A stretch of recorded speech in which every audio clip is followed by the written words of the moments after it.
Ya, bismillahirrahmanirrahim. Assalamualaikum warahmatullahi wabarakatuh. Waalaikumsalam. Waalaikumsalam warahmatullahi wabarakatuh. Warahmatullahi wabarakatuh. Waalaikumsalam warahmatullahi wabarakatuh. Ya, alhamdulillah, salatu wassalamu ala rasulillah ba'ad. Rabbi syrah li Waalaikumsalam warahmatullahi wabarakatuh. Ya, hari ini kita masuk ke pertemuan keempat ya. Ini nanti diedit. Rahma edit nanti. Nah, pertemuan keempat kita akan membahas tentang teknik inferensi. Ya, jadi setelah sebelumnya kita telah melalui tahap representasi pengetahuan dengan berbagai macam cara, bisa dengan tabel basis pengetahuan, decision tree, maupun membuat kaidah produksi.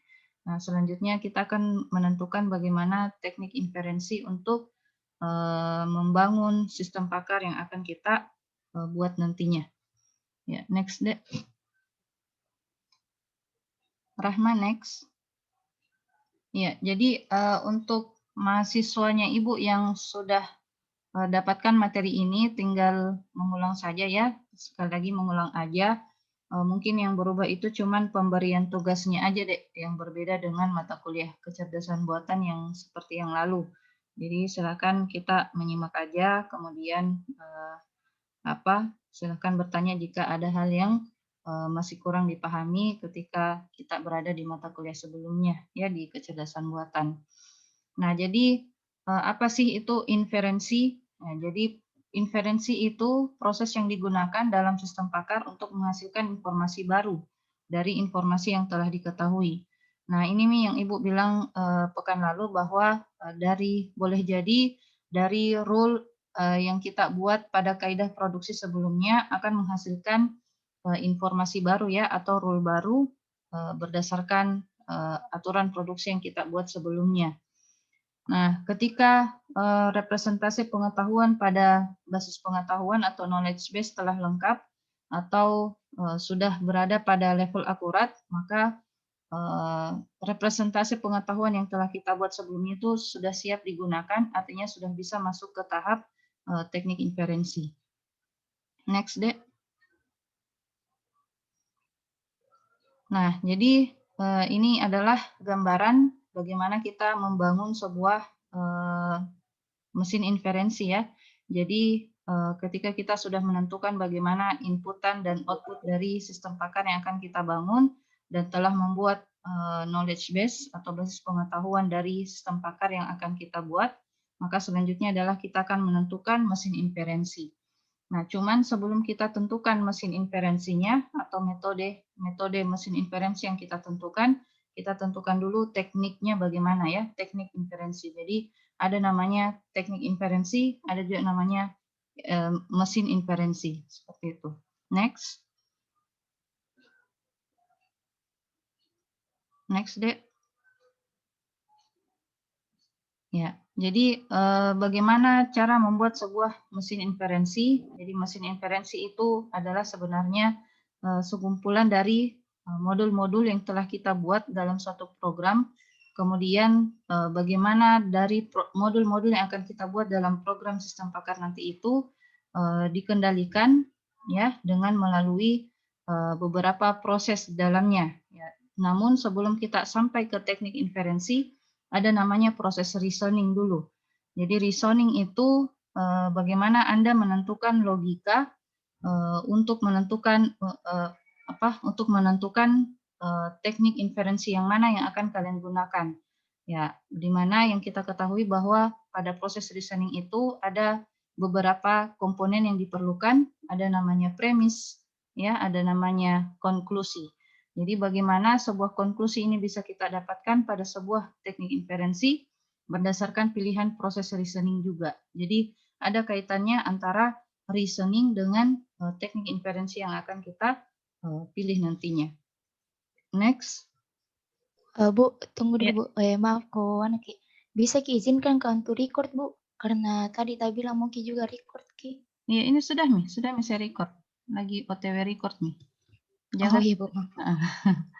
Next.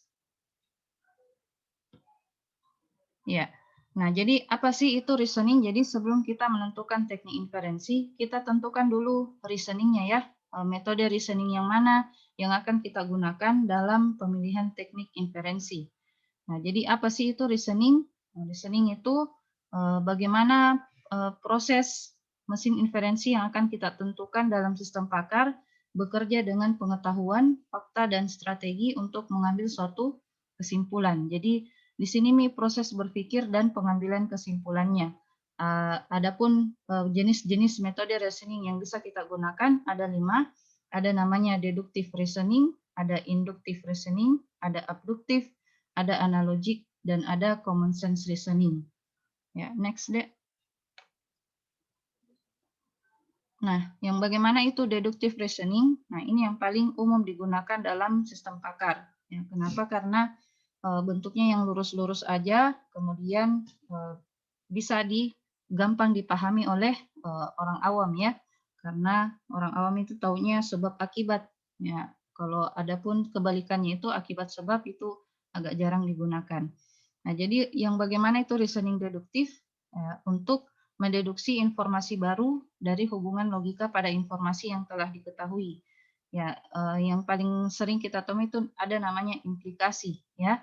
Ada sebab, ada akibat. Sebabnya dulu, baru ada akibatnya, seperti itu. Nah, contohnya seperti ini, ada kalimat implikasi, saya akan basah kuyup jika berdiri di tengah-tengah hujan deras. Nah, ini juga bisa kita balik. Jika hujan deras, maka saya akan basah kuyup. Nah, seperti itu. Nah, kemudian ada sebuah aksioma atau premis. Jika itu terjadi, maka kita akan mengetahui bagaimana akibatnya. Ya, misalnya saya berdiri di tengah-tengah hujan deras. Nah, ini adalah bagian dari kalimat implikasi sebelumnya. Ya, bagian. Artinya dari bagian yang telah ada pada kalimat implikasi sebelumnya itu, maka kita bisa mengetahui apa yang akan terjadi atau akibat yang akan terjadi. Karena saya berdiri di tengah-tengah hujan deras, maka konklusinya adalah saya akan basah kuyup. Nah, jadi seperti itu bentuknya.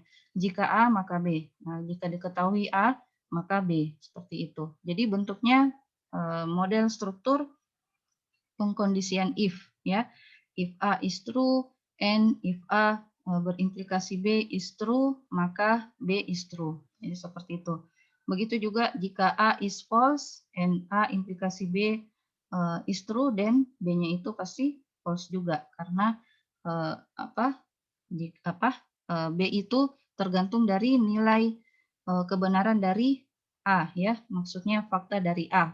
Jika fakta di A saja sudah salah, maka konklusi yang diberikan akan menjadi salah juga seperti itu. Apalagi ini menggunakan logika N ya. Jadi kalau logika N tidak bisa dikatakan true kalau salah satunya bernilai false. Jadi keduanya bisa bernilai konklusinya bisa bernilai true jika kedua fakta dari penyusun kondisi if tersebut sama-sama bernilai true. Seperti itu. Next. Nah, kemudian bentuk metode reasoning yang kedua namanya induktif. Nah, kalau ini dia bagaimana pengambilan kesimpulan umum dari sejumlah fakta khusus tertentu. Jadi, dari beberapa kumpulan fakta, kita bisa menarik suatu kesimpulan umum yang bisa mewakili fakta-fakta tersebut. Nah, jadi untuk mendapatkan konklusi dari bentuk induktif reasoning, itu terdiri atas beberapa premis. Nah, misalnya premis 1, monyet di kebun binatang Ragunan makan pisang. Nah, premis yang kedua sama-sama subjeknya, cuman berbeda lokasinya ya atau ya objeknya. Kemudian adapun predikatnya juga sama. Jadi monyet di kebun raya Bogor makan pisang. Nah, berdasarkan premis 1 dan premis 2 ada fakta yang kita temukan sama, yaitu monyet dan makan pisang, maka ini bisa kita ambil sebagai suatu kesimpulan, yaitu konklusinya semua monyet pasti makan pisang. Nah, seperti itu. Jadi kita ambil yang samanya sehingga itu yang menjadi sebuah konklusi pada model inductive reasoning. Next. Nah, kemudian abductive reasoning merupakan bentuk dari proses deduksi yang mengizinkan inferensi plausible. Nah, ini nanti inferensi plausible akan kita temukan pada salah satu metode mesin inferensi ya, yang namanya Dempster-Shafer. Nah, apa itu plausible? Berarti bahwa konklusi mungkin bisa mengikuti informasi yang tersedia, tetapi juga bisa salah. Ya, artinya konklusi yang dihasilkan itu masih belum sampai derajat keyakinannya itu masih 50-50. Bisa benar, tetapi juga bisa salah. Nah, seperti itu abductive reasoning. Contohnya, ini ada lagi implikasi kalimat sebab akibat. Tanah menjadi basah jika terjadi hujan. Jadi ini sebabnya, ini akibatnya atau konklusinya. Kemudian aksioma, fakta yang terjadi yaitu predikat B-nya. Tanah menjadi basah. Nah, tanah menjadi basah syaratnya apa? Jika terjadi hujan. Nah, yang akan menjadi konklusi adalah apakah terjadi hujan? Kan belum tentu toh. Nah, ini nih yang maksudnya jika B yang diketahui, terus yang menjadi yang menjadi konklusi itu sebabnya. Tapi yang diketahui itu, fakta yang diketahui itu adalah akibatnya. Nah, seperti ini bentuk dari abductive reasoning. Jadi kalau akibat yang diketahui atau aksioma yang diketahui, tanah menjadi basah, maka konklusinya itu mau tidak mau yang menjadi sebabnya.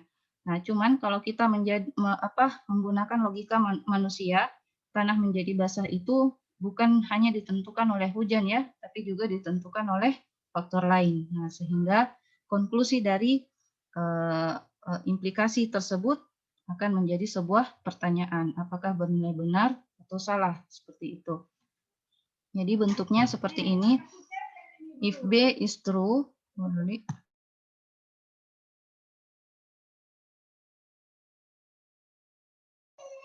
ya, jika B is true and A implikasi B is true, then apakah A juga benar? Nah, seperti itu. Jadi pada yang kita ambil itu adalah ininya ya, yang kalimat keduanya atau yang menjadi akibat ya, akibat yang diketahui, kemudian ada implikasi, maka yang akan menjadi konklusi itu sebab. Nah, sehingga ketika sebab yang menjadi konklusi itu masih menjadikan sebuah tanda tanya apakah benar atau tidak. Ya, seperti itu. Kebalikan dari reasoning yang pertama tadi, deduktif ya. Kalau deduktif reasoning modelnya yang diketahui itu adalah sebabnya, sehingga kita bisa ketahui apa yang menjadi akibat dari suatu sebab, seperti itu. Next deh. Nah, kemudian analogical reasoning. Analogi ya, analogi itu seperti sebuah perwakilan.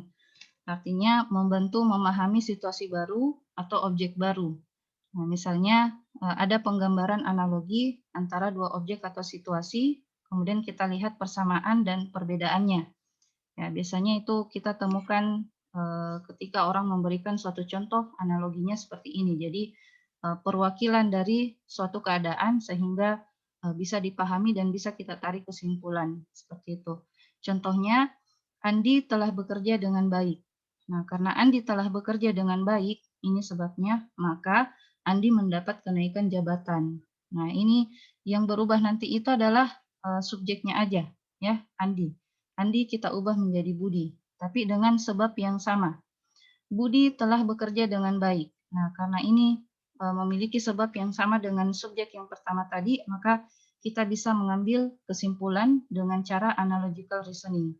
Oleh sebab itu, Budi akan mendapat kenaikan jabatan juga, seperti itu. Jadi, jika Anda menerapkan analogical reasoning, tinggal diganti subjeknya aja dengan subjek yang lain, tapi dengan kalimat sebab yang sama, maka akan memberikan kesimpulan yang sama juga, meskipun subjeknya berbeda, seperti itu. Next deh. Nah, reasoning yang terakhir namanya common sense. Ini berdasarkan dari pengalaman. Jadi manusia belajar untuk memecahkan masalahnya secara efisien. Jadi ini yang paling banyak digunakan karena kita mengambil pengalaman dari si pakar ya. Dalam sistem pakar dikategorikan sebagai heuristik. Jadi apa yang dikatakan oleh si pakar, maka seperti itu juga reasoning yang akan kita berikan pada kaidah produksi pada sistem pakar yang kita buat nantinya, atau pada teknik inferensinya juga, seperti itu. Jadi meskipun kita telah mempelajari 4 jenis reasoning tadi berdasarkan penggunaan logika, tapi ketika ada pengalaman yang masuk di dalam, maka pengalaman ini yang akan mengalahkan kesimpulan dari logika yang telah kita bangun sebelumnya. Nah, seperti itu. Next, Dek. Nah, jadi ini ada beberapa contoh ya, bagaimana kita menentukan jenis reasoning berdasarkan fakta-fakta atau premis-premis yang ada pada suatu persoalan. Ya, misalnya ini soal 1. Terdapat premis 1 atau mayor premisnya, saya tidak mau jogging ketika temperatur itu mencapai 90 derajat. Nah, kemudian minor premisnya, hari ini temperatur 93 derajat. Apakah artinya ini exit, Dek? Melewati ya? Melewati atau mencapai? Karena beda artinya itu. Apa artinya exit, Dek? Jangan sampai saya salah. Tunggu ke kamu, Dik. Oh iya, melewati. Berarti kalau melebihi 90 derajat, maka saya tidak akan jogging. Seperti itu. Jadi apa sebabnya? Sebabnya kalau derajatnya itu lebih dari 90 derajat, maka akibatnya saya tidak akan jogging. Nah, ini seperti seperti implikasi tadi ya, kalimat implikasinya ini. Kemudian yang menjadi sebabnya itu hari ini temperatur 93 derajat, berarti lebih ya, melewati dari 90 derajat. Jadi kalau sebab yang menjadi premis yang kedua, kalimat sebab, maka akibatnya adalah sama dengan kesimpulan yang ada atau akibat yang ada pada mayor premis tadi, yaitu saya tidak akan jogging hari ini. Nah, kalau bentuknya seperti ini, bentuknya apa, Dek? Reasoning apa? Kalau yang diketahui itu kalimat implikasi, kemudian yang kedua yang diketahui itu kalimat sebabnya, bukan kalimat akibatnya, tapi kalimat sebab. Sehingga konklusinya itu yang bisa kita ambil adalah kalimat akibat yang ada pada kalimat implikasi yang pertama tadi. Jadi bentuk reasoning apa ini, Dek? Siapa yang tahu? Dari kelima ya, Deduktif reasoning, Bu. Ya, Siti Hatijah, deduktif ya. Kenapa deduktif? Iya, Bu. Coba kita, Kan coba buka kembali tahu yang deduktif. Deduktif ya, yang paling pertama. Coba buka kembali yang deduktif. Iya, Bu. Rahmah. Deduktif. D. Sebelumnya ya, ini. Bentuk yang ini ya. Jadi yang mana yang mana yang menjadi A dan yang mana menjadi B tadi, Dek? Apa soalnya? Saya tidak akan jogging jika temperaturnya melewati 90 derajat. 90 derajat, iya. Yang itu yang A, Bu. Maksudnya yang mana yang diketahui? Yang A? Iya. Yang sebabnya. Jadi yang A itu jika temperatur melewati 90 derajat. Jika A, maka B. Seperti itu, Hatijah? Hatijah? Iya, Bu. Maaf, Bu. Iya. Jadi kalimat sebabnya yang diketahui atau kalimat A-nya. Jika A, maka B. Coba kita kembali di deduktif. Iya. Jadi bentuknya seperti ini. Jika A, maka B. Yang diketahui adalah iya, jadi ini yang diketahui jadi sebabnya yang A ini. Kemudian yang menjadi kesimpulan adalah saya akan basah kuyup B ya. Ya, jadi dalam kalimat implikasi itu supaya tidak membingungkan buat kalian, perhatikan saja kata jikanya berada di mana ya. Yang mana ada jikanya maka itu yang menjadi A atau yang menjadi sebab. Jadi yang mana yang yang menjadi akibat, maka itulah yang menjadi konklusinya atau implikasinya. Oke, ya, jadi sudah benar ya Hatijah. Sepakat juga yang lain bahwa bentuk yang pertama tadi adalah deductive reasoning. Sepakat ya? Ya, Bu. Oke, next. Next, contoh yang kedua. Nah, soal yang kedua. Ada beberapa premis, kemudian menghasilkan konklusi. Premis 1, jika dipanaskan, besi memuai. Premis kedua, jika dipanaskan, tembaga memuai. Premis ketiga, jika dipanaskan, emas memuai. Premis keempat, jika dipanaskan, platina memuai. Nah, ini semua kan sama aja bentuknya ya. Ada sebab, ada akibat, yang berbeda hanya subjeknya aja. Subjeknya aja. Ada yang subjeknya besi, tembaga, emas, dan platina. Nah, subjeknya ini bisa kita ganti menjadi sebuah kata logam. Sehingga konklusi untuk dari premis 1 hingga premis 4 ini. Tolong mute dulu. Berarti induktif reasoning. Iya, siapa yang menjawab ini? Andi Muhammad Ridal. Siapa? Andi Muhammad Ridal. Ridal, ya. Ridal, apa ini, Dek? Bentuk reasoning apa? Kalau menurut saya itu induktif reasoning karena semua. Induktif. Kenapa induktif? Coba kembali Ki ke slide induktif, Rahma. Iya, induktif ini. Oke, coba samakan Ki dengan soal yang tadi. Apanya yang kita ambil dari sini? Alasannya induktif reasoning. Karena jika dipanaskan semua itu logamnya semua jadi semua besi, tembaga, emas, platina semua itu memuai. Iya. Kalau konklusinya kayak premis yang contoh induktif reasoning ini cuman di kebun binatang dan di kebun raya itu berbeda dan kemudian makan pisang, jadi konklusinya itu bisa disebutkan bahwa semua yang monyet ini makan pisang. Oke, jadi bisa diambil kesimpulan berdasarkan sejumlah fakta khusus tertentu ya. Nah, fakta khususnya itu adalah subjek dan predikat yang ada pada contoh ini. Nah, cuman kalau yang tadi, di contoh yang tadi, apanya yang menjadi fakta khusus tertentu, Dek? Di contoh yang kedua tadi. Semua Apanya logam yang, jika apanya dipanaskan.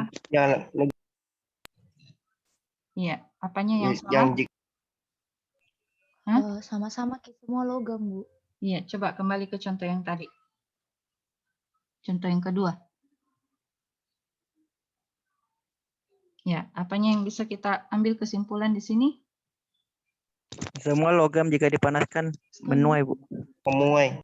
Iya, jadi logam itu diwakili oleh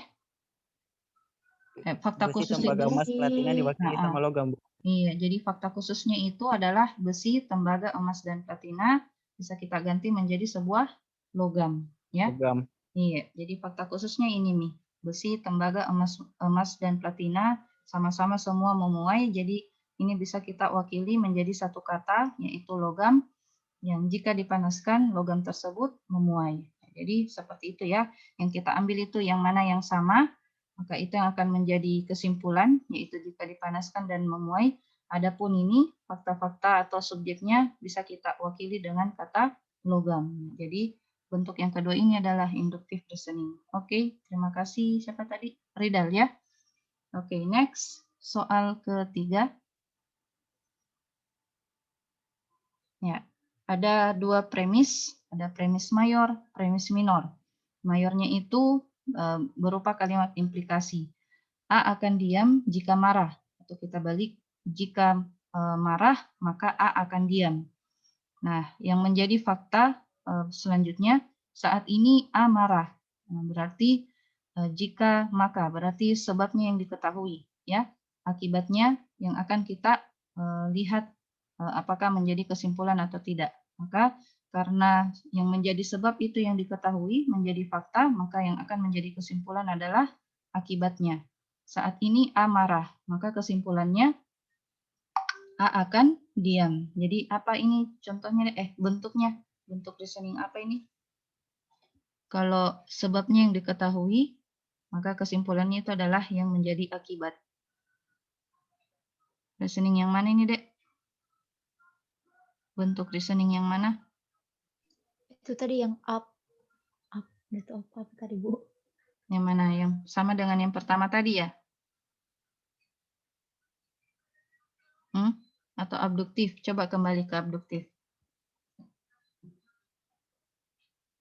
Coba kembali ke abduktif.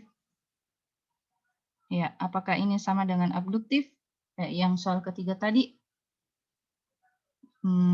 Jika terjadi hujan, nah berarti sebabnya yang diketahui. Inductive reasoning. Induktif ya, Akbar? Bukan deduktif? Aku kayak deduktif. Abduktif atau deduktif? Yang diketahui itu jikanya atau sebabnya. Maka yang menjadi kesimpulan adalah akibat. Kalau abduktif kayaknya, Bu. Perhatikan. Tadi kan kalau diam Ki, Bu. Perhatikan dulu. Kalau abduktif, jika yang diketahui itu adalah akibatnya, yang ini, makanya yang diketahui. Jika akibatnya yang diketahui, maka yang menjadi kesimpulan itu penyebabnya. Nah, jika seperti itu disebut abduktif. Tapi kalau jikanya yang diketahui, maka sehingga makanya yang akan menjadi konklusi atau akibatnya. Nah, kalau yang bentuk tadi, yang mana yang diketahui? Coba kembali ke contoh yang tadi. Sebab atau akibatnya? Nah, saat ini amarah. Nah, marah itu berada di kalimat sebab. Jika, disebab, bukan akibat. Nah, kalau sebabnya yang diketahui, maka yang akan menjadi konklusi adalah akibatnya. Berarti bentuk apa itu? Abduktif atau deduktif? Deduktif. Iya, Deduktif. Oke, deduktif ya. Iya, jadi sudah mulai paham. Jadi, kalau yang diketahui jikanya, maka konklusinya maka itu adalah deduktif. Tapi kalau makanya yang diketahui, kemudian yang menjadi kesimpulan adalah jikanya atau sebabnya. Jadi, maka itu adalah abduktif. Kebalikannya dari deduktif. Nah, kemudian, enggak gini, lewati Maki. Soal kelima, ada premis mayor, ini premis minor. Penyakit, tentukan Ki apa konklusinya ya. Penyakit yang disebabkan oleh virus sulit diobati. Nah, artinya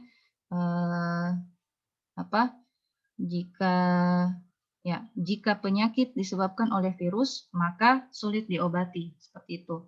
Nah, minornya atau fakta yang diketahui, demam berdarah disebabkan oleh virus. Nah, kira-kira apa kesimpulannya? Dan demam berdarah. Iya, siapa takdir? Demam berdarah sulit diobati. Oke, demam berdarah sulit diobati. Bentuk reasoning apa itu, Dek Takdir? Takdir? Deduktif. Deduktif. Kenapa kita katakan deduktif? Karena ada sebab. Apa penyebabnya? Oleh virus, disebabkan oleh virus. Iya, demam berdarah disebabkan oleh virus. Jadi ini kalimat sebab ya. Akibatnya sulit diobati. Oke, jadi kesimpulannya seperti yang dikatakan takdir, demam berdarah sulit diobati. Atau dengan kata lain kita coret saja yang menjadi kalimat yang sama disebabkan oleh virus, maka yang bisa diambil kesimpulan adalah demam berdarah sulit diobati. Seperti itu. Jadi itu deduktif ya. Kemudian bagian B, kalimat mayornya, semua petani yang baik adalah petani yang menggarap sawahnya setiap tahun. Nah, kemudian ada fakta baru untuk menjadi kalimat minor, Pak Ijo menggarap tanah pertaniannya setiap tahun. Nah, kira-kira kesimpulannya bagaimana? Dan bentuk reasoning apa yang bisa kita gunakan? Pak Ijo adalah petani yang baik. Pak Ijo adalah petani yang baik. Oke, siapa itu yang menjawab? Saya Bunda Akbar Salman. Oke, Akbar Salman. Pak Ijo adalah petani yang baik. Reasoning apa itu, Akbar?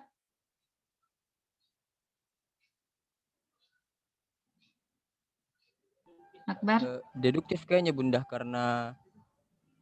Deduktif lagi? Mana lu? Masa deduktif? Ada tadi contohnya. Coba ingat-ingat reasoning apa? Reasoning apa? Induktif, Bu. Induktif? Induktif. Masa? Pak Ijo adalah petani yang baik. Semua petani yang baik adalah petani yang menggarap sawahnya setiap tahun.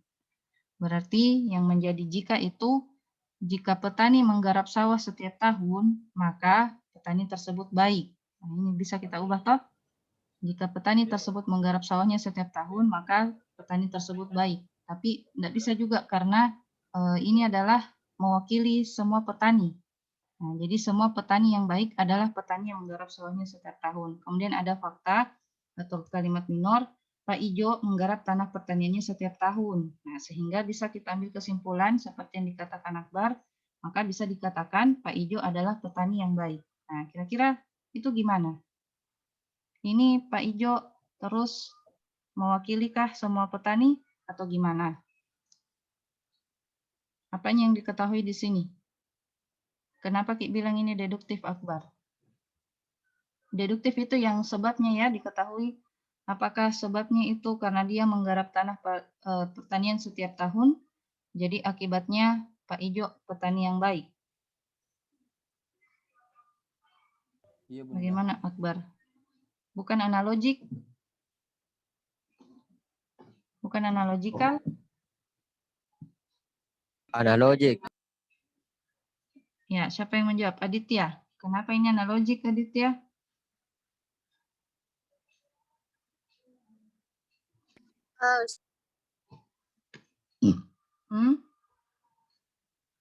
Karena sama objeknya gitu. Semua petani dan Pak Ijo. Sama-sama petani. Pak Ijo, iya. Pak Ijo petani karena dia menggarap tanah pertanian. Kemudian semua petani. Ayo, siapa lagi? Apakah ini analogik atau deduktif? Kalau deduktif itu ada kata jika makanya. Nah, kalau ini adakah kata jika makanya? Tidak ada ya, tapi berupa kalimat kayak mewakili begitu, mewakili suatu subjek. Nah, jadi semua petani yang baik adalah petani yang menggarap sawahnya setiap tahun. Iya. Jadi kira-kira ini apa? Kalau ini mewakili untuk semua petani. Nah, kemudian ada satu petani, Pak Ijo menggarap tanah pertanian setiap tahun. Nah, persis dengan kalimat yang ada sebelumnya, kalimat perwakilan yang ada sebelumnya. Petani yang menggarap sawahnya setiap tahun disebut petani yang baik. Jadi kesimpulannya kita buang yang menjadi samanya, kemudian yang menjadi yang akan menjadi kesimpulan adalah yang tidak ada pada fakta tersebut, yaitu Pak Ijo adalah petani yang baik. Nah, jadi kira-kira apa ini Akbar? Deduktif atau analogik? Analogikal. Iya, analogikal ya. Karena ada semua petani, mewakili ya, mewakili semua petani. Seperti itu. Jadi bisa kita gantikan atau kita ganti dengan kata nama petani tersebut, yaitu Pak Ijo. Seperti itu. Oke, next. Nah, jadi berdasarkan bentuk-bentuk reasoning yang kita pelajari sebelumnya, yaitu 5 bentuk reasoning, maka kita bisa ketahui bahwa ada beberapa hukum logika yang bisa kita gunakan dalam teknik inferensi nantinya. Ada namanya hukum detachment, ya, jika P maka Q, ini disebut tadi deduksi. Kemudian hukum kontrapositif, ya, artinya kalau jika P maka Q, maka yang menjadi kontradiksinya itu adalah jika bukan Q maka bukan P, seperti itu. Jadi kalau ini negatif maka ini juga negatif, seperti itu. Kemudian ada namanya chain rule, jika P maka Q, jika Q maka R, maka bisa disimpulkan ini kita bisa coret yang sama ya, Q dengan Q, sehingga kesimpulannya maka P, jika P maka R, seperti itu. Kemudian ada juga hukum inferensi disjunktif. Ya, disjunktif ini untuk kalimat atau penghubung OR ya, logika OR. Jika bukan jika P atau Q, ada P atau Q, kemudian ada bukan P, maka apa yang akan menjadi kesimpulan? Yang menjadi kesimpulan adalah Q, karena P dihapus oleh negasi P. Begitu juga jika ada kalimat pertama P atau Q, lalu ada negasi Q, maka yang dihapus itu yang berbeda. Kemudian yang menjadi kesimpulan adalah P, seperti itu. Kemudian ada hukum double negasi, yaitu negasi dari negasi P, tinggal kita hilangkan negasinya, maka menghasilkan kesimpulan P. Seperti itu. Jadi ini hukum logika yang bisa kita terapkan dalam teknik inferensi nantinya. Next. Ya, ada juga hukum-hukum yang lain ya. Silakan Anda baca dan cocokkan nanti untuk teknik inferensinya. Nah, ya, next. Next. Nah, ini ada De Morgan, simplikasi, konjungsi, disjunktif, dan konjungtif. Next, deh. Nah, jadi berapa teknik inferensi yang bisa kita gunakan? Ada dua. Ada namanya forward chaining dan ada namanya backward chaining. Ya, ini mungkin pernah Ibu bahas ya sebelumnya mungkin di pertemuan pertama bahwa ada bentuk forward, ada juga bentuk backward. Nah, inferensi dengan rules, jadi ini inferensi menggunakan rules atau aturan merupakan implementasi dari modus ponens. Ya, yang direfleksikan dalam mekanisme pencarian ya, pencarian dari rule 1, rule 2, kemudian diakhiri sampai rule terakhir. Nah, kemudian nanti di dalamnya itu dalam algoritma forward maupun backward chaining itu nanti akan ada istilah firing a rule. Ya, bila mana semua hipotesis pada rule atau bagian if memberikan pernyataan benar. Nah, jadi kalau dalam satu rule itu semua komponen if-nya itu bernilai benar, maka firing a rule artinya dijalankan rule tersebut, itu artinya. Nah, kemudian dalam inferensi dengan rules ini kita bisa mengecek semua rule pada basis pengetahuan dalam arah forward maupun backward ya. Jadi sebenarnya dari basis pengetahuan itu bisa kita simpulkan mau mengambil teknik yang mana, forward kah atau backward kah, tergantung dari bagaimana hasil wawancara Anda pada si pakar. Biasanya si pakar menjalankannya berdasarkan pengalamannya selama ini seperti apa. Ya, kalau medis, kalau dalam bidang medis ya pastilah ditentukan oleh diagnosis ditentukan oleh gejala ya. Jadi gejala dulu baru ada diagnosis. Itu kalau dalam bidang medis. Tapi bagaimana dengan bidang-bidang yang lain? Nah, itu yang harus kalian pintar-pintarnya kalian bagaimana mengakuisisi pengetahuan dari si pakar sehingga Anda dapat berkesimpulan teknik yang mana yang cocok untuk membangun sistem pakar Anda. Nah, kemudian proses pencarian akan berlanjut sampai tidak ada rule lagi yang dapat digunakan atau tidak ada lagi yang akan dijalankan ya atau fire.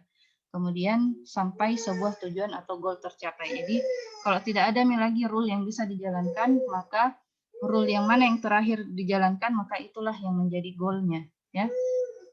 Nah, jadi ada dua metode teknik inferensi dengan rules ini atau berbasis rules ini. Ada forward chaining dan backward chaining.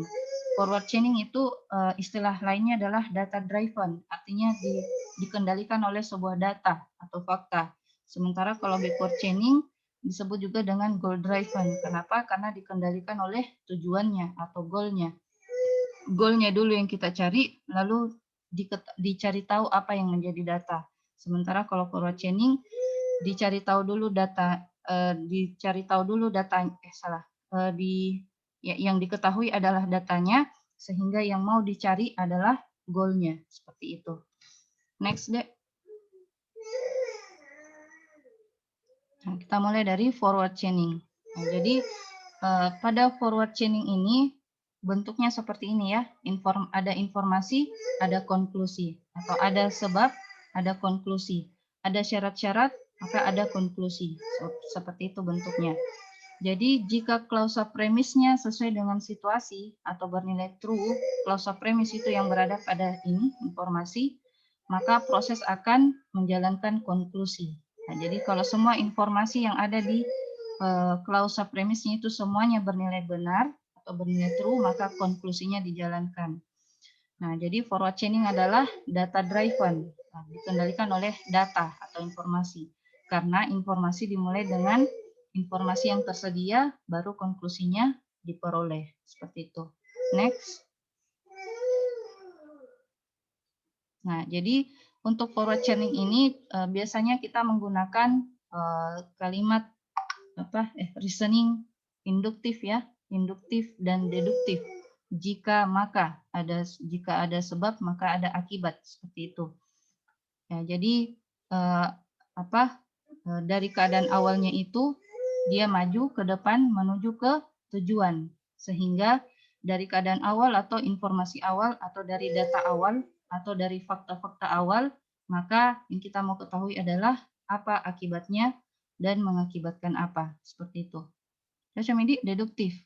Jika sebabnya yang diketahui, faktanya yang diketahui, keadaan awalnya yang diketahui, maka akibatnya yang dicari tahu. Jadi salah ini ya, deduktif harusnya, bukan induktif. Jadi forward chaining itu ubah nantinya Dek Rahmat menjadi deduktif. Menjadi menggunakan reasoning deduktif ya. Next. Nah, kalau backward chaining itu namanya pendekatan goal driven. Artinya diketahui dulu hipotesisnya, baru dicari tahu penyebabnya. Nah, jika suatu aplikasi menghasilkan tree atau pohon yang sempit dan cukup dalam, artinya dia mengerucut, ya, bukan melebar, nah, maka gunakanlah backward chaining. Nah, makanya kenapa pada saat pemberian tugas sebelumnya, Ibu suruh dulu bikin tree-nya ya, decision tree-nya, supaya kalian bisa amati decision tree-nya itu mengarah, apakah bentuknya itu dia melebar, pencariannya dia melebar, ya, dari rule 1 sampai rule sekian, ataukah dia menyempit, artinya dia dikendalikan oleh kesimpulannya dulu, hipotesis awalnya dulu. Kalau hipotesis awalnya, kalau dia berjalan dari hipotesis awal, kemudian mencari tahu apa-apa yang menjadi penyebab dari masing-masing hipotesis tersebut, maka itulah yang disebut dengan backward chaining. Nah, jadi hipotesis dulu, baru diketahui, baru dicari tahu sebabnya, seperti itu. Jadi strukturnya itu kalau dalam pemrograman ini mirip-mirip dengan switch case ya. Jadi case 1 bisa berjalan jika diketahui case 1, maka apa yang menjadi penyebabnya atau apa-apa yang menjadi pernyataan sehingga case 1 itu bisa dijalankan, seperti itu. Next, Dek.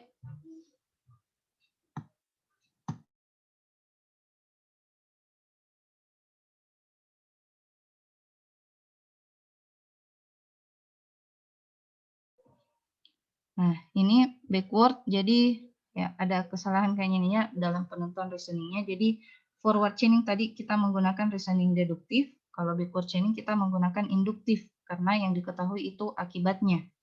Nah, berdasarkan akibat maka kita mencari tahu apa penyebabnya, seperti itu. Jadi disebabkan oleh apa yang menjadi penyebab, ya, nah, seperti itu. Misalnya kayak kita ke dokter gigi, dok, ini saya gigiku lubang, kira-kira penyebabnya apa ya? Nah, itu bisa seperti itu. Kita pakai backward chaining. Atau ya boleh yang lain-lain, misalnya saya mau lulus PNS. Nah, kira-kira apa saja yang menjadi faktor penyebab saya bisa lulus PNS? Nah, itu bisa kita bikinkan aplikasinya.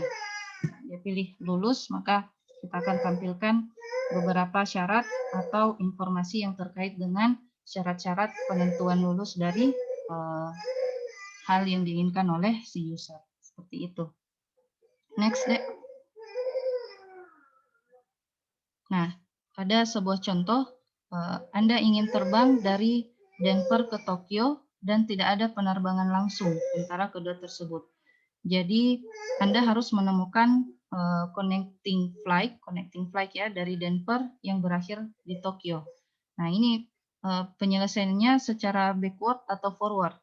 Ketika Anda ingin terbang dari Denver menuju Tokyo, tapi tidak ada penerbangan langsungnya. Nah, yang ada hanya kayak apa itu istilahnya ya, transit ya. Yang ada hanya penerbangan transit, tapi sama aja awalnya dari Denver, tapi akan berakhir di Tokyo. Nah, kira-kira itu kita pakai inferensi backward atau forward? Backward, Bu. Backward. Kenapa backward, Rahma? Karena jelas nih Bu, sih kayak bilang, oh muka terbang, muka ke Tokyo. Jadi kita basisnya goal ya, tujuan. Iya, Bu. Iya, jadi kalau kita berangkat dari tujuan, berangkat atau mau ketahui rute mau mengetahui rute berdasarkan tujuan, maka itu kita pakai backward. Karena kalau kita pakai forward dari Denver, ini nanti lama nanti penemuannya ya. Penemuan yang paling efektifnya berada di mana yang tujuan akhirnya adalah ke Tokyo. Nah, beda kalau kita berawal dari tujuannya dulu. Kita mau tahu apa dulu tujuannya, baru kita ketahui, atau runut balik yang mana, penerbangan yang mana yang berasal dari Denver yang pada akhirnya menuju Tokyo, seperti itu. Jadi sudah benar ya, ini pakai backward untuk sistem penemuan lokasi penentuan penerbangan pada tujuan tertentu, seperti itu. Nah, contoh kedua, ada contoh mobil Anda mogok dan Anda ingin mencari tahu mengapa mobil tersebut mogok. Kira ini forward atau backward? Forward. Forward ya. Jangan karena di sini sudah backward, maka ini pasti forward juga. Forward atau backward? Backward, Bu. Backward. Iya, backward ya, karena kita mau mencari tahu penyebab mobil mogok. Iya. Atau Cocom ini backward. Cocom ini contoh satu ini backward, siapa tahu forward, karena ini contohnya backward. Tidak ya, Cocom ini juga backward, ini juga backward, sama-sama. Iya, jadi sama-sama kita mau cari tahu penyebab dari mobil mogok itu apa, dan kita mau cari tahu penerbangan yang dari mana, dari Denver ke mana yang pada akhirnya berakhir di Tokyo. Tapi pencariannya dimulai dari Tokyo. Toh, runut balik. Ini juga runut balik istilahnya. Next. Next deh. Nah, sekarang Ibu kasih contoh. Kan kita sudah kita bikin ini toh di kaidah produksi. Ya. Ada beberapa rule, ada rule 1 sampai rule 10. Nah, kemudian ada aturan di dalamnya. Untuk rule 1 dijalankan jika aturan ini yang bernilai benar. If A and B, then C. Begitu juga dengan rule 2 sampai rule 10. Nah, misalnya ada 10 aturan yang tersimpan dalam basis pengetahuan. Kemudian ada beberapa fakta awal yang diberikan Ki. Nah, fakta awal berarti yang ada di dalam if. Ya, bukan yang di then, tapi di dalam if. Apabila fakta awalnya itu A dan E bernilai benar, maka buktikan apakah K bernilai benar.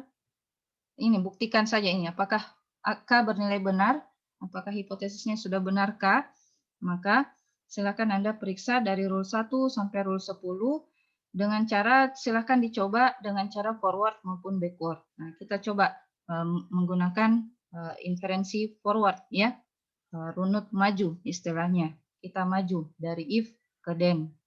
Yang diketahui A dan E. Kita mulai dari rule 1. Ada A, ada ya. Kemudian apakah ada E? Tidak ada, tapi yang ada adalah B. Nah, sementara B kita belum ketahui bagaimana kebenarannya. Maka ini belum bisa kita tarik kesimpulan benar atau salah. Maka kita langkahi menuju ke rule kedua. Rule kedua, apakah ada A dan E? Apakah ada fakta A dan E? Ada. Rule kedua. Oh, Nggak ada. C dan D. Belum ada. Jadi kita langkahi lagi. Iya, nanti di rule ketiga baru bernilai benar. If A dan E. Nah, pas A dan E bernilai benar, maka rule ketiga ini bisa dijalankan atau di fire ya, firing a rule.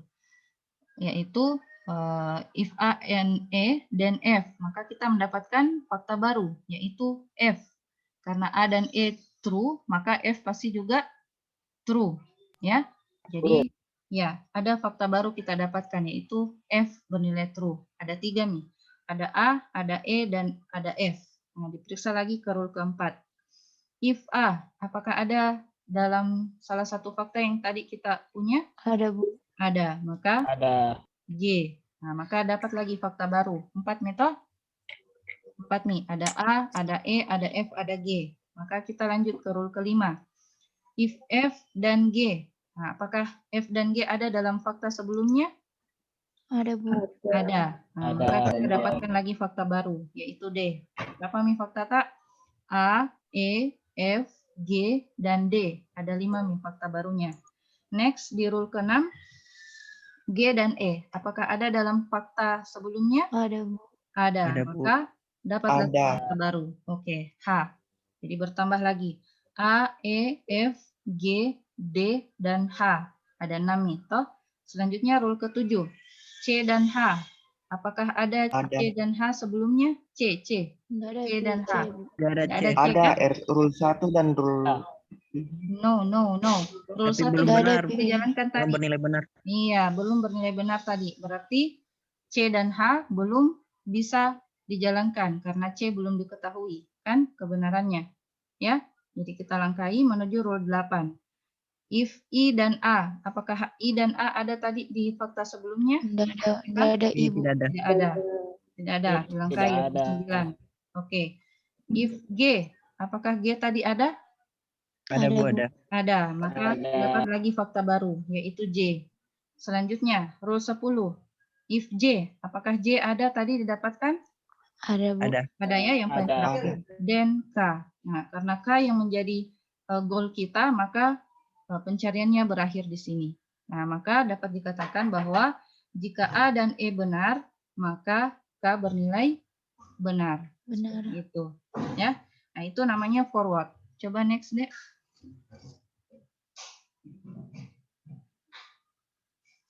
Nah, jadi bentuknya seperti ini. Muncul fakta baru pada saat proses inferensi, ya, motor inferensi menggunakan forward chaining. Ada rule 3, fakta barunya itu F, rule 4, fakta barunya itu G, rule 5, rule 6, rule 9, dan rule 10. Seperti itu. Next. Nah, sehingga kalau kita bikinkan decision tree-nya atau motor inferensinya, bentukannya seperti ini. Kita berangkat dari awal ya, dari faktanya dulu, yaitu fakta A dan fakta E. Nah, dari fakta A ini, dia rule yang mana dulu yang dijalankan? Rule yang paling pertama yaitu rule 3. Atau rule yang mana? Ya, rule ketiga ya, karena ini sama-sama rule ketiga, A dan E. Jadi A dan E ini kita sambungkan sama-sama menuju F, sehingga F ini menjadi fakta baru. Nah, begitu juga ketika rule keempat, ini di rule keempat hanya A yang ada, maka karena cuma A tidak ada hubungannya dengan E, maka kita tarik garis khusus dari A menuju ke fakta yang baru lagi untuk selanjutnya, yaitu G, berdasarkan rule keempat tadi yang dijalankan. Nah, kemudian fakta baru yang kita dapatkan tadi ini, belum. Dari rule 4, rule 5. Fakta baru yang kita dapatkan ini, F dan G diketahui, maka ini akan menjadi fakta baru, yaitu berupa D, berdasarkan rule kelima yang tadi kita jalankan. Kemudian ada rule ke-6, yang penyusunnya itu adalah, penyebabnya itu adalah fakta G dan E. Nah, berdasarkan fakta G dan E ini, maka kita tarik dari E, tarik dari G, kita sambungkan menggunakan rule ke-6, maka menghasilkan fakta baru yaitu H. Nah, kemudian dari G ini, rule 6, rule 7 tadi dilangkahi, rule 8 juga dilangkahi, kemudian ada rule 9, yang dimana fakta penyusunnya itu cuma G, maka kita tarik satu garis menuju fakta baru namanya J, kemudian kita namakan sebagai rule 9. Kemudian rule yang terakhir kita jalankan adalah rule 10, di mana jika fakta J, maka yang menjadi hipotesis adalah K. Maka dapat disimpulkan bahwa jika fakta yang diketahui adalah A dan E sama-sama bernilai true, maka sudah benar bahwa hasil akhirnya atau goalnya itu adalah K atau bernilai true. Seperti itu. Bisa dipahami untuk forward chaining? Jadi bentuk motor inferensinya seperti ini, atau tree-nya, ya, decision tree-nya. Ada yang mau ditanyakan untuk forward chaining? Nggak ada, Ji? Ya, sekarang kita coba backward chaining. Next deh. Nah, gimana kalau backward chaining? Nah, backward chaining kita balik. Nah, kita balik berangkatnya itu dari hipotesisnya, yaitu K-nya. Nah, apakah kalau hipotesisnya itu K, apakah sudah benar fakta penyusunnya itu A dan B atau tidak? Seperti itu. Nah, kita runut balik. Kita mulai dari rule yang mana yang ada hipotesisnya berupa K. Nah, adanya di rule ke-10. Oke, rule ke-10. Awalnya kita bikin ini dulu. Nah, selanjutnya rules 10. Ada J. K ditentukan atau disebabkan oleh J. Nah, selanjutnya yang disebabkan oleh J itu berada di yang menjadi akibat J atau hipotesis J itu adanya di mana? Kita cek kembali di soal yang tadi, Dek. Coba kembali, Rahma. Di tabel yang ini. Yang menjadi den J itu ada di rule keberapa? Bukan kan ya ini. Coba perhatikan dari rule 1 apakah ada den J? Tidak ada, rule 2 tidak ada, sampai kita dapatkan ada 2 rule yang dua-duanya itu J kesimpulannya. Nah, maka rule ke-8 dan rule ke-9 ini kita pisahkan memang, karena berbeda key fakta yang ada di rule 8 dan rule 9. Maka kita bikin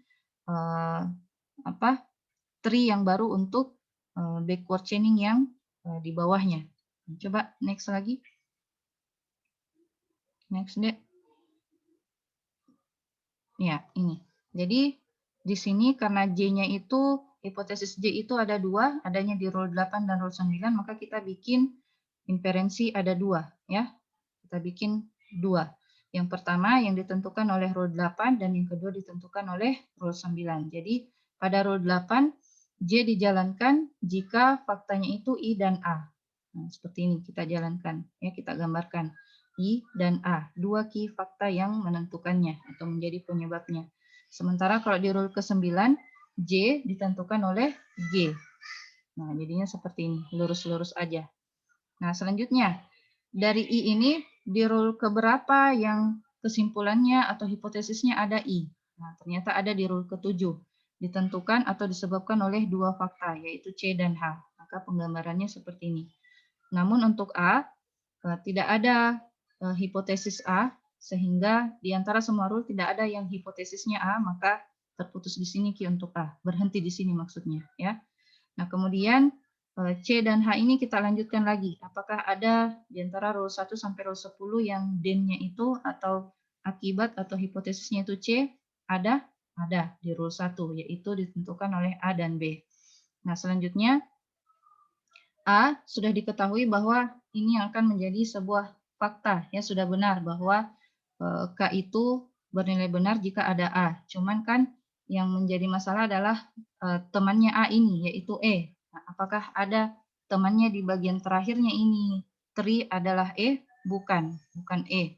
Maka tidak bisa kita ketahui bahwa berdasarkan alur inferensi yang pertama ini bernilai benar atau salah. Karena cuma ada satu fakta yang bernilai benar. Sementara yang terakhirnya, ini juga yang terakhir, dan juga yang terakhir tidak ada komponen E. Atau tidak ada fakta E yang seharusnya itu yang menjadi penyebab. Maka inferensi yang pertama ini dikatakan gagal, ya. Nah, kemudian yang selanjutnya ini kita tadi berhenti di sini ya. Rule ke-9, J ini ditentukan atau dijalankan oleh G atau disebabkan oleh G, berada pada rule ke-9. Kemudian G menjadi hipotesis pada rule ke-4, disebabkan oleh siapa? Disebabkan oleh A. A saja, tidak ada lagi yang lain-lain. Nah, kemudian kita cari A, apakah ada hipotesis A di rule yang lain? Tidak ada. Sudah berhenti di sini. Maka inferensi yang kedua ini menggunakan backward chaining dikatakan sukses karena K ditentukan oleh fakta A, sudah benar. Ya, sementara kalau yang di atas ini tidak bisa kita simpulkan benar karena ada fakta baru yang lain yang menyebabkan kesimpulannya ini menjadi bias. Ya, istilahnya menjadi bias, tidak bisa kita katakan ini K ini hanya ditentukan oleh A. Seperti itu. Bisa dipahami, Dek, backward chaining. Jadi kesimpulannya untuk pencarian goal driven ini tidak lebih efisien ya, tidak lebih efisien dibandingkan dengan forward chaining. Jadi tergantung kasusnya, Dek. Jadi kalau kasusnya dia goal driven, ya dia mungkin akan karena tadi rule-nya bentuknya if then else ya, if then else, maka biasanya yang bentuk strukturnya itu if then else memang cocoknya forward chaining. Tapi kalau bentuk strukturnya itu switch case, maka bisa kita menggunakan backward chaining. Nah, seperti itu. Jadi akan kelihatan yang mana yang cocok untuk kaidah produksi yang telah kalian buat. Nah, berbeda kalau sudah ada yang memang judul dari awalnya itu menggunakan backward chaining, maka seharusnya kaidah produksi yang kalian bikin pada tugas sebelumnya itu strukturnya bukan dalam bentuk if then ya, tapi switch case. Oke, nah, seperti itu. Next deh. Nah, ini contoh-contoh yang lain, cuman karena waktu ya yang tidak memungkinkan, anak-anak juga sudah rewel deh, ini bisa kalian pelajari lebih lanjut bagaimana alur dari forward chaining dan backward chaining, tapi pada dasarnya sama ya. Jadi ada beberapa ada kasus, misalnya pada sistem pakar penasihat keuangan, ada user ingin berkonsultasi. Nah, ini konsultasi itu biasanya cocoknya pakai inferensi apa? Apakah tepat jika dia berinvestasi pada stok IBM? Nah, ini dia mau cari tahu bagaimana syarat-syarat untuk berinvestasi pada stok IBM. Apa saja syaratnya? Apakah dia memiliki syarat tersebut? Nah, syarat untuk bisa investasi pada stok IBM itu ditentukan oleh variabel-variabel yang ada di sini. Nah, apa bisa dikatakan boleh berinvestasi pada stok IBM tersebut jika A. memiliki uang $10.000 untuk investasi. Ininya harus bernilai benar ya. Kemudian syarat yang kedua, dia harus berusia di bawah 30 tahun. Kemudian syarat yang ketiga, tingkat pendidikannya pada level college. College itu kuliah ya. Nah, kemudian D, pendapatan minimum per tahunnya dia memiliki $40.000. Kemudian fakta yang kelima, investasi pada bidang sekuritas. Ada investasinya pada bidang sekuritas atau asuransi. Kemudian F, investasi pada saham pertumbuhan. Ada investasinya pada saham pertumbuhan, growth stock. Kemudian G, investasi pada saham IBM. Nah, kemudian setiap variabel dapat bernilai true atau false, tergantung user tersebut. Ya, nah, coba next deh. Nah, diasumsikan. Jadi itu tadi adalah variabel-variabel yang ada pada si user ya, bahwa si user ini ada variabel A sampai F, dia punya persyaratan dari A sampai F. Enggak ya, enggak.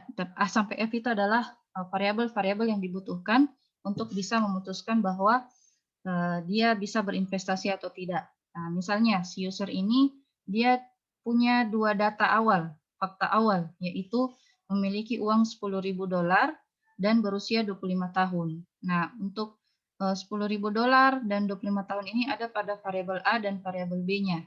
Nah, dia meminta nasihat, apakah tepat jika berinvestasi pada IBM stock atau tidak. Nah, berdasarkan data yang ada ini, maka kita bisa jalankan atau kita mengecek, atau sistem yang kita bikin itu dia mengecek dari rule 1 sampai rule kedua. Nah, kalau dia bentuknya seperti ini, silakan kita lihat bagaimana kalau dia secara forward dan bagaimana dia secara backward. Nah, kita lihat rule 1. Kita jalankan dulu di rule 1. If seseorang memiliki uang $10.000 untuk berinvestasi and dia berpendidikan pada level college, dan dia harus berinvestasi. Nah, perhatikan ini dia pakai logika N. Kalau logika N, ini benar, ini juga harus benar, baru bisa dijalankan. Nah, masalahnya di fakta awal atau di data awal, apakah ada pendidikan level college pada si user? Ada atau tidak ada? Di sini, di antara dua fakta ini, ada atau tidak ada? Oh, tidak ada, tidak. Tidak ada ya, jadi rule 1 tidak bisa dijalankan. Tidak ada, Bunda. Yes, rule 1 tidak bisa dijalankan, dilangkahi. Menuju rule 2. Seseorang memiliki pendapatan per tahun minimal $40.000. Nah, dari fakta awalnya saja tidak ada tadi ya, maka rule 2 juga tidak bisa dijalankan. Next. Nah, rule ketiga. Si user berusia di bawah 30 tahun and berinvestasi pada bidang sekuritas. Nah, yang ada tadi berusia di bawah 30 tahun iya, tapi tidak ada bidang sekuritasnya ya. Jadi ini belum bisa juga dijalankan. Rule keempat. Seseorang berusia di bawah 30 tahun, oke, dan lebih dari 22 tahun. Nah, ini boleh masuk atau tidak? Masuk syarat atau tidak? Boleh, masuk. Iya, Masuk Bunda. Oke. True. Bernilai true, ya. If-nya di sini dia bernilai true, maka kesimpulannya atau then-nya bisa kita dapatkan fakta baru, yaitu dia berpendidikan college. Nah, jadi ada tiga fakta tak, yaitu berusia 25 tahun, apalagi modalnya $10.000 dan berpendidikan college. Oke, kita periksa lagi dari awal. Nah, begitu. Kita periksa lagi dari awal, rule 1. Kembali lagi rule 1, Dek. Rahman, rule 1, kembali ke rule 1. Nah, di rule 1 sudah bisa ini bernilai benar, toh? Karena ada tadi $10.000 dan berpendidikan college. Ya? Oke, jadi rule 1 bisa dijalankan. Ya. Oke, rule 1 bernilai true. Maka fakta baru lagi yang didapatkan adalah harus berinvestasi pada bidang sekuritas. Oke, jadi 4 nih fakta yang kita dapatkan lagi. Ada fakta baru yaitu bidang sekuritas. Nah, ada di mana itu lagi yang bisa kita jalankan? Rule kedua belum, rule ketiga coba. Rule ketiga, oke, dan dia berinvestasi pada bidang sekuritas. True, ya. Ada tadi di fakta yang keempat. Maka rule ketiga dijalankan, mendapatkan fakta baru, yaitu sebaiknya berinvestasi pada saham pertumbuhan. Oke, fakta baru yang kelima lagi kita dapat. Bla bla bla dari rule 1 sudah minta dijalankan, rule kedua masih belum. Rule kedua coba kembali ke rule kedua. Belum. Rule kedua. Oh, rule kedua tadi $40.000 jadi belum. Ya, Rule ketiga sudah nih, rule keempat sudah, maka kita cek rule kelima. Jika seseorang berinvestasi pada saham pertumbuhan, oke, benar, karena ada fakta tadi toh. Oke, maka ini benar, maka saham yang dipilih adalah saham IBM. Oke, sudah sampai di goal, maka sudah berhenti di sini alur inferensi untuk forward chaining. Jadi ketika kembali ke soalnya, nah, ketika si user memiliki dua fakta awal, yaitu memiliki uang $10.000 dan berusia 25 tahun, maka bisa disarankan si user untuk dapat berinvestasi pada IBM stock. Seperti itu. Ya, jadi seperti itu output dari sistem pakar konsultasi keuangan pada masalah atau pada kasus tersebut. Oke, next. Nah, itu kalau forward. Bagaimana kalau jadi ini simplikasi untuk sederhananya aja ya. Sudah tadi kita kerja toh, jadi jangan lagi. Sekarang bagaimana kalau backward? Kembali lagi ke contoh yang tadi. Nah, bagaimana kalau backward? Kalau backward, yang dia cari tahu itu goal-nya itu adalah IBM stock. Maka dia mulai dari dia cari tahu yang mana yang ada fakta-fakta IBM stock. Maka dia akan berangkat dari rule keberapa? 5. Iya, rule kelima ya. Coba kita lihat rule kelima. Nah, di rule kelima, ini bisa dijalankan jika seseorang ingin berinvestasi pada saham pertumbuhan. Jadi, untuk bisa berinvestasi pada saham IBM, maka dia harus berinvestasi pada saham pertumbuhan. Nah, ini ada di fakta awal atau tidak ada?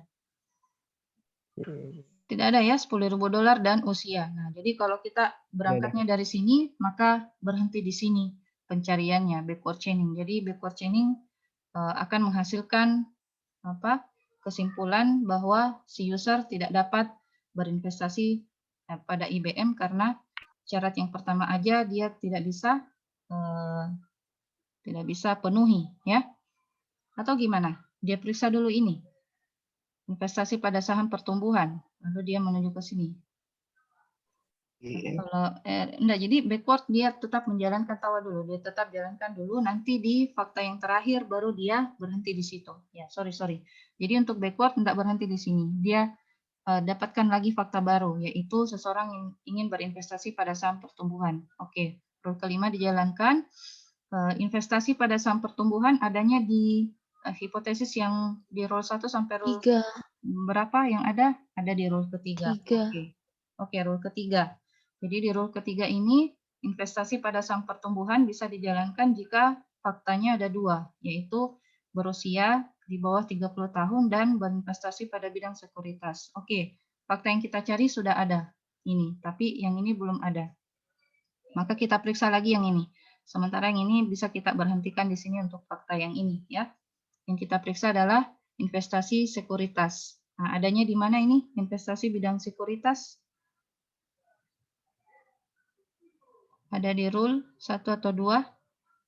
Nah, rule 1, ya. Satu. Iya, investasi pada sekuritas itu ditentukan oleh dua fakta, yaitu memiliki modal $10.000 dan berpendidikan college.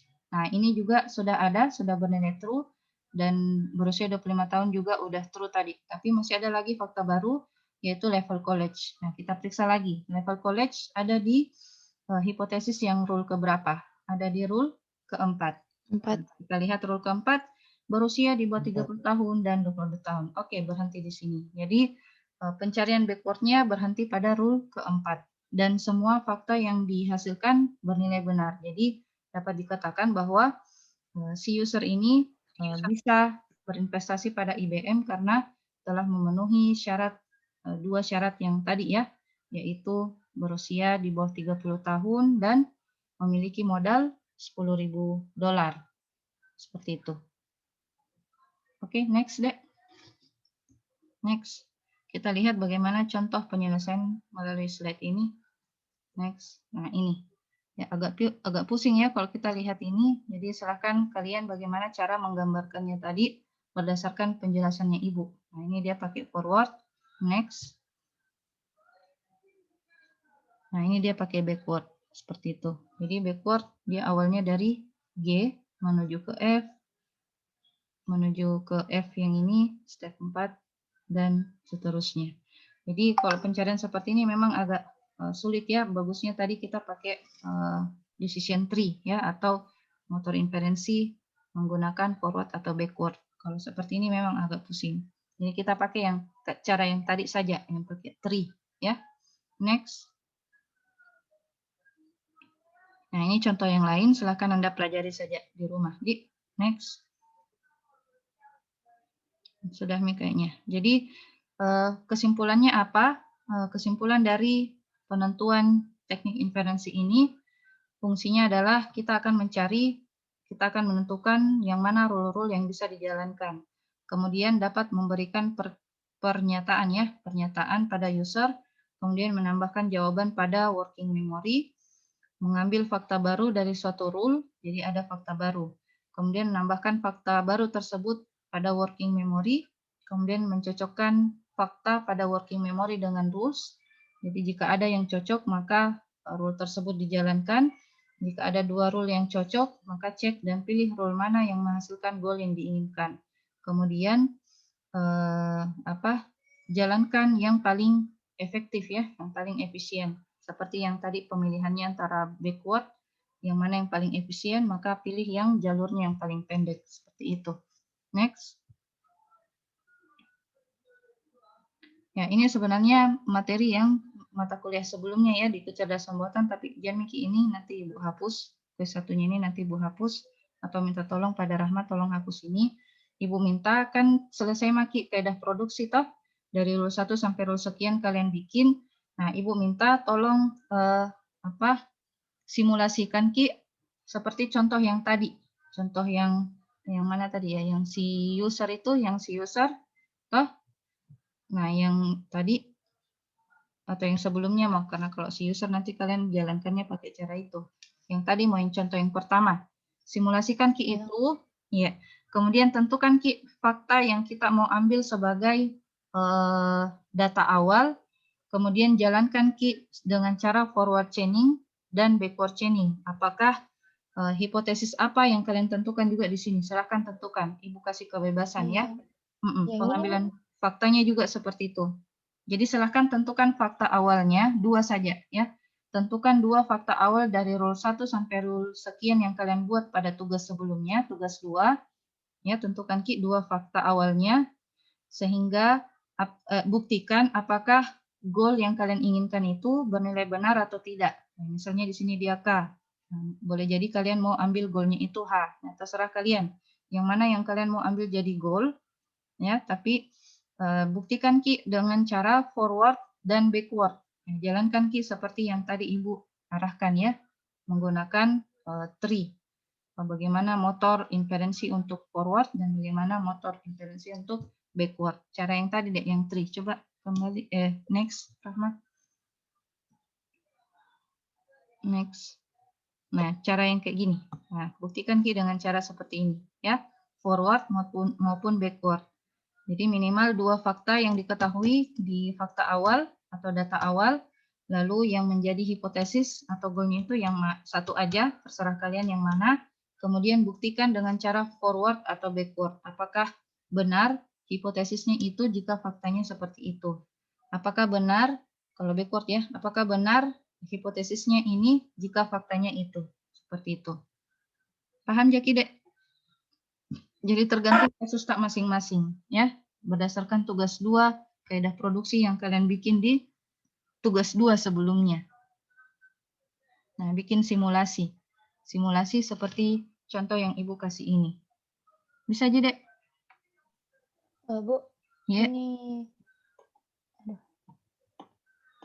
Ini yang anunya Bu, yang bagian sini yang nomor sama aturan. Mhm. Ini sesuai yang dari jurnal yang dirujuk tuh Bu. Iya, yang di tugas 2 yang kalian bikin. Oh iya Bu. Kaidah produksi, aturan produksi. Jadi simulasikan fakta baru apa yang kalian tentukan, minimal 2. Jadi boleh 3, boleh 4, boleh 5, silakan. Kalau kalian mau lebih banyak tahu ya, kalau misalnya 3 apa yang akan terjadi, kalau 3 faktanya apa yang akan terjadi, kalau 4 faktanya apa yang akan terjadi. Kemudian pembuktiannya menggunakan alur seperti ini, alur inferensi, ya, menggunakan forward dan backward, seperti itu. Bisa dipahami, Dek? Bu, mau bertanya. Iya, Aulia. Jadi Bu, kalau sebenarnya kan di jurnalku itu ada forward chaining saja.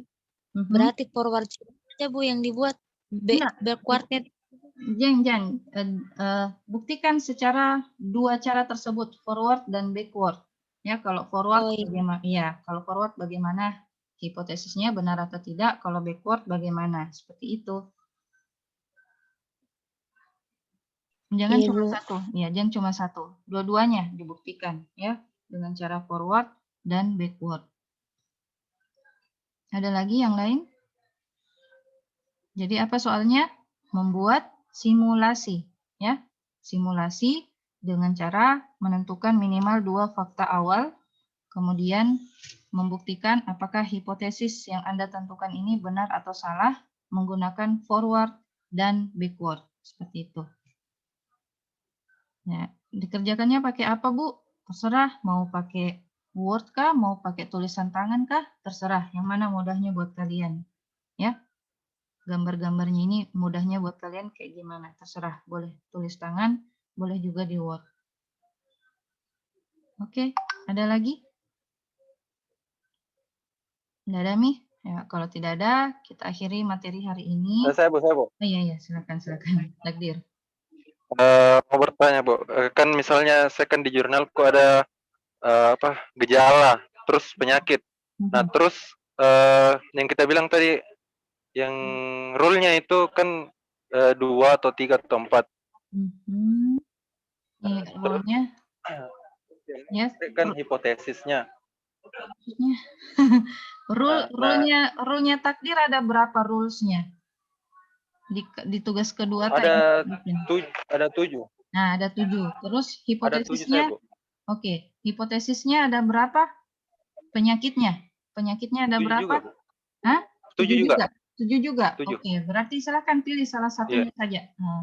Pilih salah satu hipotesis jadi kalau yang berangkat dari 2 fakta minimal 2 fakta awal yang mana kita mau jadikan fakta, ya.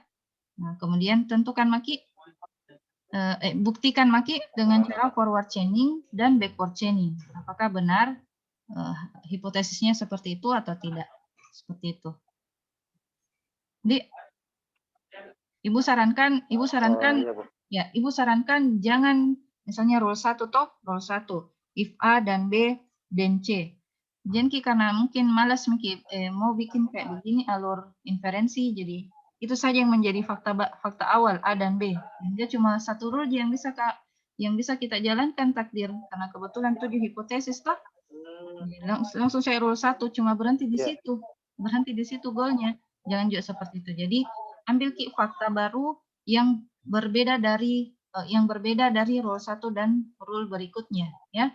Jadi jangan pas sama fakta barunya di satu rule, tapi ambil Ki dari rule yang berbeda.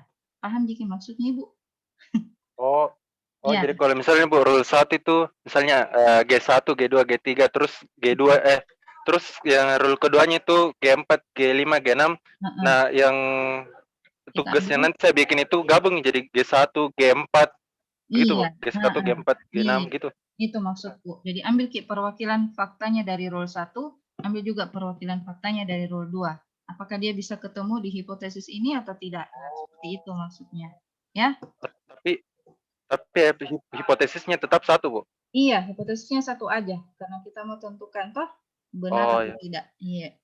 Iya. Oke. Forward dan backward. Iya, digunakan dengan Terima kasih, Bu. forward dan backward. Oke. Yang lain ada lagi? Ibu, saya Bu. Iya, Haryadi. Apa kalau misalnya Bu ikan di backward kan tadi contohnya itu, nah tampilkan 2 Bu karena kan itu J-nya yang 2 anunya toh Bu. Yang backward, coba kita lihat backward dulu. Slide-nya dulu backward, Rahma. Backward. Yang contohnya tadi. Ya, ini. Kenapa Ki? Ya, yang ini Bu. Kalau misalnya apa yang di jurnal tak persis Ki begini anunya Bu, dibuatkan 2 begini juga Bu yang backwardnya. Iya, tapi Ijen Ki juga sama persis dengan jurnal tak Haryadi. Bikin Ki simulasi yang baru, nah supaya berbeda dengan jurnal tak. Oh iya Bu, ya Bu. Iya, jadi bikin Ki simulasi baru untuk mencari bagaimana alurnya, alur inferensinya menggunakan backward, apakah pada akhirnya fakta yang menyusun hipotesis tersebut semuanya ada berdasarkan fakta awal yang kita tentukan atau tidak, ya. Kalau semuanya ada, berarti inferensinya ini benar, tapi kalau ada yang tidak diketahui kebenarannya, maka inferensinya ini dikatakan gagal kalau backward. Nah, beda kalau yang kedua tadi ini, cuma ini di ujungnya toh, tidak ada lagi fakta-fakta yang lain. Nah, maka ini inferensi secara backwardnya dikatakan benar. Hipotesis K ditentukan oleh fakta A, sudah benar. Seperti itu. Terbukti benar. Ya. Oh iya Bu, makasih Bu. Oke. Bu mau bertanya. Ya, Aulia. Mengenai hipotesis ini Bu. Itu hipotesis Bu yang ada di dalam rule-nya Bu. Iya, yang ada di dalam DEN. Ya, kalau mau kita yang mana itu hipotesis yang menjadi output dari sistem pakar yang kita pilih di dalam jurnal. Apa yang menjadi output? Nah, kalau dalam hal bidang medis, diagnosa penyakit yang menjadi hipotesis. Nah, sementara yang gejala itu adalah fakta. Nah, seperti itu, Aul. Nah, beda dengan contoh yang berikutnya ini, yang mana tadi yang user investasi toh, yang kayak tadi itu hipotesisnya adalah investasi pada IBM atau tidak. Nah, 2 jadi ya hipotesisnya itu. Yang contoh yang kedua tadi Ibu kasih. Investasi atau tidak. Nah, itu hipotesisnya. Nah, sementara faktanya itu adalah syarat-syarat yang menentukan si user ini boleh berinvestasi atau tidak boleh. Seperti itu. Paham, Aul? Iya, Bu. Jadi hipotesis itu apa yang menjadi output di sistem Pakarta. Nah, sementara fakta itu yang menjadi inputan pada sistem Pakarta. Ya? Oke. Maaf, Bu. Iya. Kenapa? Kalau kan saya penyakitku itu ada 2, Bu. Apa itu? Ada 2, berarti itu nanti yang jadi faktanya atau nanti yang menjadi rule-nya itu, Bu? Apa penyakitnya? TBC paru sama kelenjar, Bu. Berarti itu hipotesis, Aul. Oh, itu hipotesisnya, Bu? Iya, hipotesis itu penyakit kalau dalam bidang medis, diagnosis penyakitnya. TBC. Kalau 2 penyakitnya begitu, Bu, bagaimana? Nah, yang kita cari tahu adalah faktanya berupa gejala. Gejala-gejala apa yang menentukan penyakit TBC? Apa tadi? Paru dan kelenjar. Nah, fakta apa yang menyusun TBC paru dan fakta apa yang menyusun TBC kelenjar? Kelenjar ya? Kelenjar. Iya, Bu. Nah, berdasarkan kaidah rules, kaidah produksi yang kita bikin di tugas 2, selesai maki tugas 2 tak? Iya, Bu, selesai Mi. Nah, ada itu tabel aturan produksi toh, kaidah produksi, ada rule 1 sampai rule sekian. Nah, di dalam if-nya itu, di dalam if itu yang gejala. Then-nya itu yang penyakit. Oh iya Bu, ya mengerti Bu. Iya. Iya, jadi seperti itu. Jadi kita berangkat dari fakta, kemudian kita mau buktikan hipotesis yang mana, dan dibuktikan dengan cara forward dan backward, ya. Seperti itu. Oh iya, iya. Iya, jadi minimal 2 fakta atau 2 gejala yang kita tentukan di awal. Nah, sarannya Ibu, ambil gejala atau fakta awal yang dari rule yang berbeda. Rule 1, fakta apa yang kita mau ambil di situ, satu aja ya, satu aja fakta yang kita mau ambil, gejala yang kita mau ambil. Lalu di rule berikutnya yang mana kita mau ambil menjadi sebuah gejala kedua. Nah, ambil itu gejala 1, gejala kedua, buktikan bahwa dari gejala 1 dan gejala kedua itu menyebabkan TBC paru misalnya. Nah, buktikan dengan cara forward chaining dan backward chaining. Oke? Oh iya Bu. Iya Bu. Ya. Oke, yang lain bagaimana? Jadi tidak bisa saling nyontek-menyontek toh.